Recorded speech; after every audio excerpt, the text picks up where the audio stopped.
are of course in FORTNITE Chapter 6, and it's safe to say that a lot of people have found its new storyline pretty confusing. But trust me, it's not. The Chapter 6 storyline is actually rather simple, to be honest, with it being really interesting at the same time, and it actually ties into a lot of previous FORTNITE events. So in this video, I am going to be fully explaining the FORTNITE Chapter 6 storyline so far, from Season 1 to Season 2. Because trust me, it's really not that complicated and you'll actually like it a lot. Now, to start things off, we need to head back to the Remix Finale live event, where after watching Juice WRLD, we woke up in the bridge to reunite with Hope and Jones, and Hope led us to the Chapter 6 island. However, following right behind us was a shard of the 0 point. After Chapter 4, the 0 point just blew up, leaving just very powerful shards of it scattering across the Omniverse, with one of these 0 point shards following us through the bridge and into Reality 783, which is where it then crashed onto the FORTNITE Chapter 6 island of Oninoshima. Yes, for the first time, Epic are actually giving their islands official names, and the name of the Chapter 6 island is Oninoshima. Now, this Japanese-based island of Oninoshima actually holds a lot of history. You see, centuries ago, the island was home to two very important syndicates in FORTNITE lore, the Fox Clan and the River Guard, and as we learnt in Chapter 4, they have always been rivals. But at one point, they were at full-out war and would battle constantly. And one day, the Fox Clan had enough. They wanted to destroy the crap out of the River Guard and take over the island for themselves. But the special thing is about the Fox Clan is that their powers come from their masks. And one day, the person who usually makes the masks for the Fox Clan decided to start adding demonic, evil magic inside of the masks. That would of course make the masks extremely more powerful. But this was good for the Fox Clan. They can finally wipe out the River Guard using evil, powerful magic. At least, that's what they thought. The magic that was put into their masks was so powerful, it all started to get out of control. Just out of the blue, killing innocent people and damaging the island. It was all too far. And it all led into something called the Shattering War. A giant fight for magic and a fight against the Fox Clan. As with this magic, the Fox Clan was practically becoming demons, with them also influencing the use of magic too. But then one day, the Fox Clan was surrounded and they had no other choice but to just give up. With that, all the masks were destroyed and the people on the island had to get rid of the magic somehow. So they built gates, all leading to the Spirit Realm, which is a place where all evil spirits and demons lie. And that's where most of the remains of the evil magic was sent. And then after that, the Spirit Realm gates were closed. And ever since then, magic was banned on Oninoshima.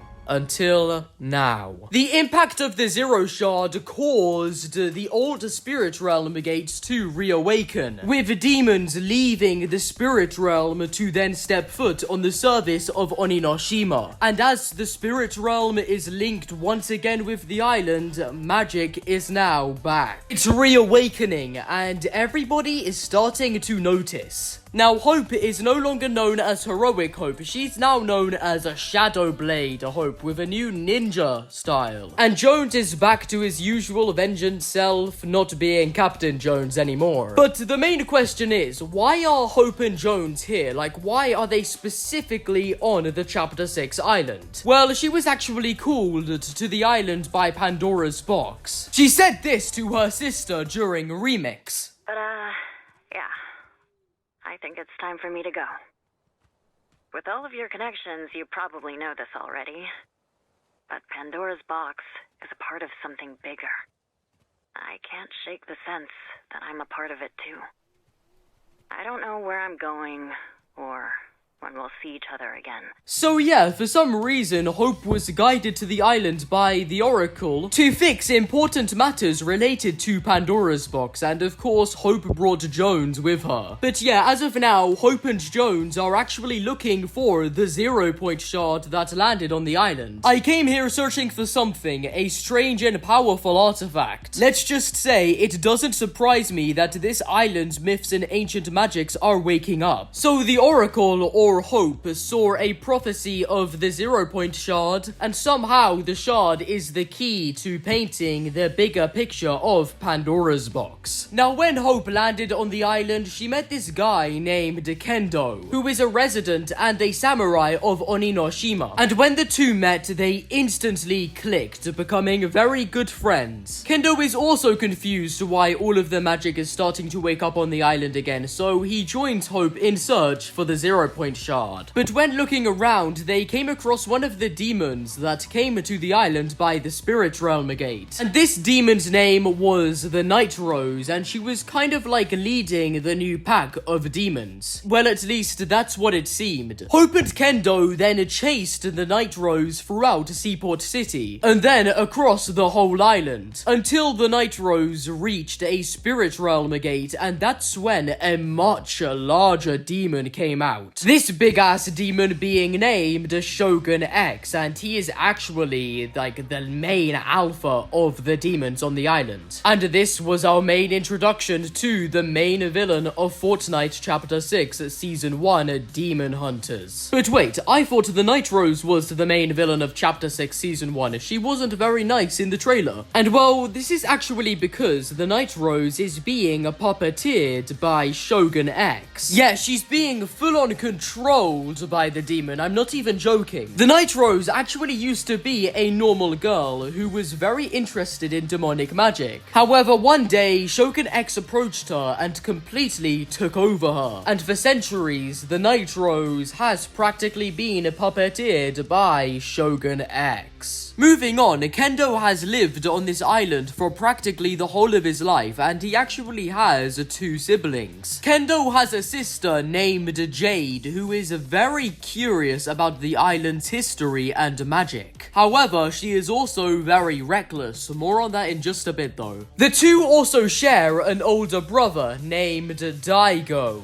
And well, Daigo is an interesting one. Daigo is like that stick-to-himself older brother. He's a bit ominous and kinda creepy sometimes. He owns a mask shop in Masked Meadows called the Thousand Faces, which Daigo inherited from his grandfather. The interesting thing about this family of Kendo, Jade, and Daigo is that their ancestors are the ones that caused the Shattering War. Yes, I'm not even joking. Both of these 3 are related to the Magic Mask Maker for the Fox Clan, the one that started the Shattering War of demonic magic. Inside the Thousand Faces, there are quite a lot of masks, but there is one mask that is filled with demonic magic, and this is because it's from the Shattering War. But it's broken, however, still on display. Daigo looks up to his family's strong legacy with masks, causing him to become obsessed with them as well. Daigo likes to find, repair, and create masks. He's absolutely obsessed with them, and an obsession with masks isn't bad, right? Well, no, of course not, but in Daigo's case, he's also obsessed with the extremely magic and demonic ones. Hence why he has that Shattering War one on display. Daigo also has a workshop underneath Masked Meadows, and it's actually in the sewers. But this workshop means a lot to Daigo, as that's where he does all of his mask business. In the workshop, you can find tons of mask, books, and machinery. And this all helps Daigo to build and repair masks. Believe it or not, this workshop is actually a very crucial part of FORTNITE Chapter 6, but more on that in just a a bit. A few weeks into season 1, Jade goes missing inside of the spirit realm. Yes, and Kendo needs to find out what actually happened to her. And Kendo has his suspicions on Daigo, as he refuses to talk about it. When confronting Daigo, he states that Jade is cursed by the demons, and so he made her a mask to protect her. But at the same time, Jade was also investigating the influx of the demons from the spirit realm, and she was actually investigating the portal at Night Shift Forest, but then she accidentally slipped into the realm itself. Yeah, that is the case, and now Jade is stuck in there. And when looking into the portal, you can literally see her face. Now, this confused many on the island because it's always been said that only demons can enter the spirit realm. However, if you are wearing a mask that holds demonic magic energy, you could technically be classed as a demon and fall into the spirit realm. And well, Daigo did admit to giving Jade that mask, so it's kind of his fault that Jade is now trapped in the spirit realm. But Daigo thinks she'll be okay. He loves Jade to pieces. He would never hurt her, so he has to do something about this. Now, this is when we discover the secrets of Daigo, when us as loopers found his workshop under the order of Kendo. And in his workshop, we find tons of machinery, masks, and a picture of Daigo giving Jade the mask that she would soon fall into the spirit realm with. And all of this machinery and experiments with magic caused this purple gas to leak out of the sewers of Masked Meadows. Daigo was up to something pretty interesting here. Now, in Night Shift Forest, we find some ancient magic resonance, and this is when we find out that the 0 Point Shard is in the center of all of this new demonic magic. It's also when we find out that the demons are here on the island for the 0 Point Shard itself. And luckily for the demons, they actually locate the shard itself before Hope does, which they then take it to the spirit realm, leaving only energy of it at its crater. About a month later, Godzilla comes to the island, and so does Monarch, who helps the loopers take down Godzilla. Also, a large pickle factory gets built near Hopeful Heights. But at the same time of everything, Jade is still trapped in the spirit realm. Now, when the 0 Point Shard flew across Reality 783, splinters of it scattered across the Chapter 6 island. And we had to collect these splinters as Kendo believes that it could be the key to getting Jade back. Also, Hope makes us eliminate one of the demon guards, who then drops a demon map. And this map does reveal to Hope that the 0 Point Shard is currently in the spirit realm. So this annoys Hope, but at least she now knows where it is. Speaking of demons and spirit realm stuff, the Night Rose has actually been freed. Well, kind of. She's been restored to her inner self as we temporarily defeated the puppeteer boss. Remember that Shogun X is the one pulling the strings though. Now, this next thing I'm about to say is a really crucial part of FORTNITE Chapter 6. Using the splinters of the 0 Shard, we craft 2 daggers, which would then be known as the Splinter Blades. And these are blades literally made out of 0 Point energy. We then give these Splinter Blades to the Night Rose, who the Night Rose says she'll give it to someone else. The Night Rose also believes that these blades could potentially free Jade, so she gives them to Daigo, in which Daigo is very grateful for this. Now, on the island near Warrior's Watch, there is this frozen spirit realm gate that is literally frozen in time. It hasn't been activated in many years. However, that's going to change soon, as Daigo is going to try and free Jade by this specific portal. In his workshop, Daigo has been working his cheeks off to make a mask out of magic that he could free Jade with. And unfortunately, to get this magic energy, well, well, Daigo needs to kill some of those sprites on the island, which is quite sad, but if it's for Jade, it's worth it. Now, Daigo sits directly opposite this frozen spirit realm gate in a bubble, and using all of the masks in front of him, he is starting to activate this frozen spirit realm gate, with it slowly connecting with the spirit realm again by the day. At the same time, Hope is watching all of this, spying on Daigo right next to him. So yeah, something very interesting is about to unfold. And on the 15th of February 2025, our first Chapter 6 mini live event happens.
In an epic showdown, Daigo defeats Shogun X using his splinter blades. And well, this successfully frees Jade, so yay, Daigo has done it. But for some reason, the Spirit Realm Gate is now gold, and gold bars are coming out of it. And this gold causes everyone on the island to become a bit greedy. Now Jade reveals that in the Spirit Realm, the demons tried to break her, but they failed.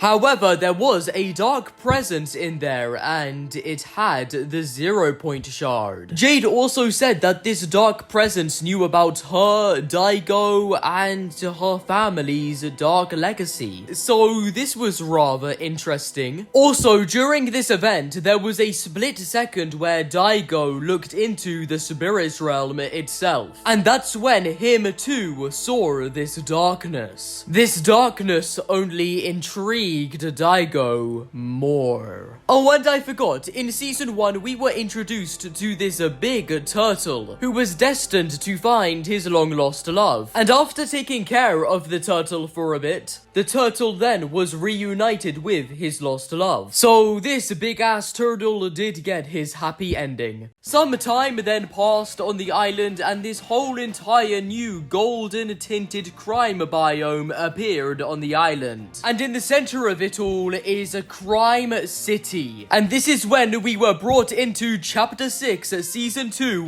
Lawless, where there is nothing but absolute chaos everywhere on the island. Everyone is hijacking vans, stealing from vaults, and raiding banks. They are all greedy for gold. As you can see in the cinematic trailer for Season 2, there is literally an entire chase for it. But all of this greediness, it's there for a reason. Let me explain. The person who is like the mayor of this entire new crime area is a wolf named Fletcher Kane, also known as the Baron. Fletcher Kane is extremely rich and wealthy. He owns an operation company named Alpha, who are mostly known for mining gold. But Alpha is also Fletcher Kane's personal faction. Fletcher also lives in the Lone Wolf Lair, which is a giant mansion in the new crime area. Now, what's the deal with this guy? Like, why is he so important to Season 2? Well, you see, Crime City used to be known as Crimson City, and the whole surrounding area was known as Crimson, and people happily lived here. Until one day, Fletcher Kane was elected as mayor of this new area, and the first thing he did was bring all of his banks and other Alpha operations here. But the most important thing that Fletcher did was raise inflation on the entire crime area. And he actually raised the inflation and tax by a lot, and I mean a lot. Fletcher is a greedy ass guy, and all of this tax inflation made it very hard for people to live in the crime area, almost impossible. So the residents of Crime City revolted, all becoming outlaws. And to this day, they all steal from Fletcher Kane, and their overall goal is to take him down. But Fletcher is powerful because he can just raise tax whenever he likes. So he technically steals from the outlaws, and he also hires agents to physically do it for him. So yeah, it's like a war between Alpha and the outlaws. And apart from Fletcher Kane, literally everybody in the Season 2 Battle Pass is an outlaw, all working together to steal from Fletcher Kane. Now, Hope is not really an outlaw. She is still trying to locate the 0-point shard. Well, even though she knows where it is, she just needs to retrieve it now. And she is still working very closely with Kendo and Jones. Speaking of Jones, he has moved to Demon's Dojo, where he now discusses with the Night Rose. The Night Rose is also helping to retrieve the 0-point shard, but she feels that something darker is on its way. As the Night Rose feels very uneasy, but it's probably nothing. Also, after Shogun X was defeated, the Night Rose has been permanently freed. Jade has also moved from the Frozen Gate to this little hut near Masked Meadows, and she's just kind of laying low, you know. But yeah, Jade is extremely worried about her older brother, Daigo, as she knows that Daigo is now really intrigued by this darkness within the spirit realm, the one that has the 0-point shard and wants Daigo. Jade thinks that Daigo isn't strong enough to face this dark presence, as according to Jade, it will only take him. But do you think Daigo cares about what others think?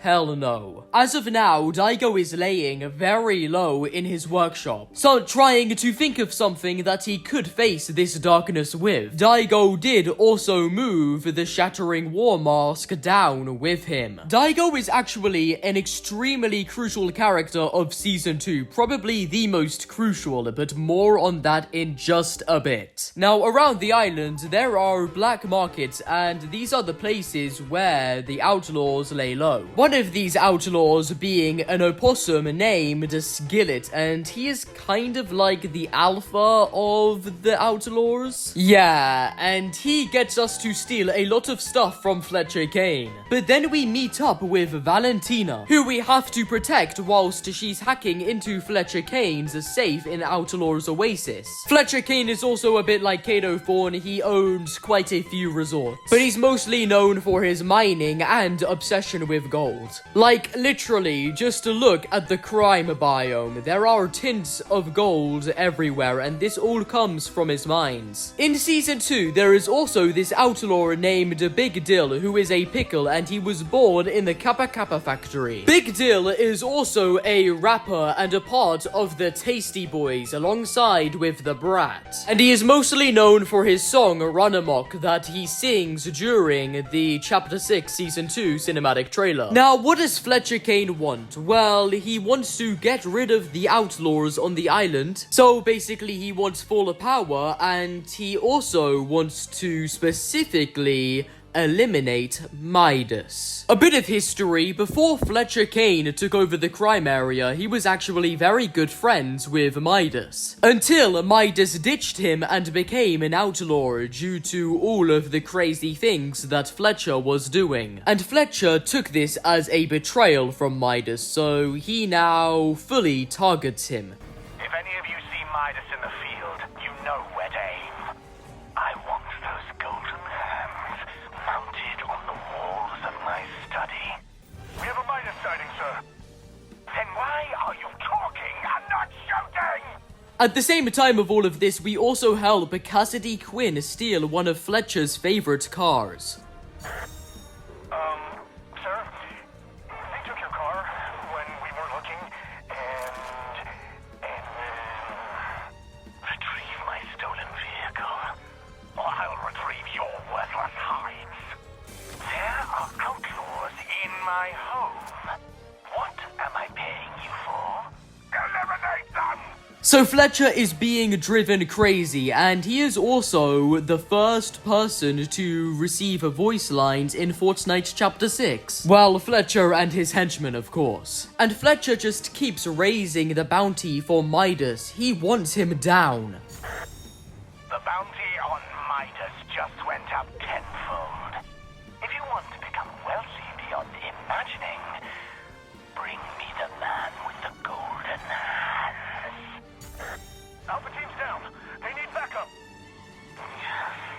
Retrieve their masks and inform recruitment we have vacancies to fill. Wait, what masks? Okay, so at one point, Fletcher and his Alpha team completely raided Daigo's shop and stole a bunch of masks from there, and as you know, these masks will obviously enhance the henchmen. So Fletcher doesn't want them wasted. Now, lately, Fletcher has been in touch with Daigo, who is again laying low in his workshop. Fletcher is actually paying Daigo a lot of gold, so a really powerful and strong magical mask can be made for him. And with this mask, Fletcher plans to wipe out the outlaws. But in order for Daigo to make Fletcher this mask, gold and machinery must be delivered to Daigo's workshop. Alpha Team 3.0 is on the move. But, sir, what's the mission here? Daigo gets the gold he needs, and I get the power he promised. That's all you need to know. The machine's been installed in the workshop, sir. Finally, some good news. Daigo will be pleased. Petty superstition should keep the locals away from Daigo's workshop. But if curiosity gets the better of them, you know what to do. As Daigo doesn't want anyone knowing that he's secretly working with Fletcher Kane. At least that's what Fletcher thinks. Now, with the help from Alpha, Daigo's workshop has been fully restored. And newsflash, Daigo will be repairing the Shattering War Mask and giving it to Fletcher Kane, with it already actually being repaired. Tell me again, what does it look like? Well, it's a mask. And it glows. But not with light. Something more, sinister. Perfect. It glows with demonic magic, and Fletcher actually thinks he's going to be getting this mask. But he's not. Daigo isn't stupid. He's not going to give the current villain on the island a much more powerful mask that could just wipe anyone out in an instant. No, Daigo wouldn't do something as stupid as that. Instead, Daigo will most likely betray Fletcher with him using the mask for himself. And it seems that Daigo will be using this mask against the dark presence. We're proceeding to the portal phase shortly. It's all over. They have no idea. Yeah, whatever you say, little bro Fletcher Kane. But yeah, the portal phase is the process of rebuilding a gate to the spirit realm. And Fletcher will also help Daigo with this as he wants the 0-point shard too. But Daigo is only rebuilding the gate as he wants to face the darkness of the spirit realm and find out what it truly wants and its plans with the 0-point shard. Speaking of the 0-point shard, Midas is also now working with Hope and Jones and the Nitros to retrieve the 0-point shard. Midas has had experience with this. He knows it's trouble and he can't let anyone else get it. So as the war for gold still goes on, the battle for the 0-point shard will soon take place. Daigo will also soon use Fletcher Kane to take care of us whilst he's doing his stuff. And then once we're dealt with, it's most likely that Daigo will betray Fletcher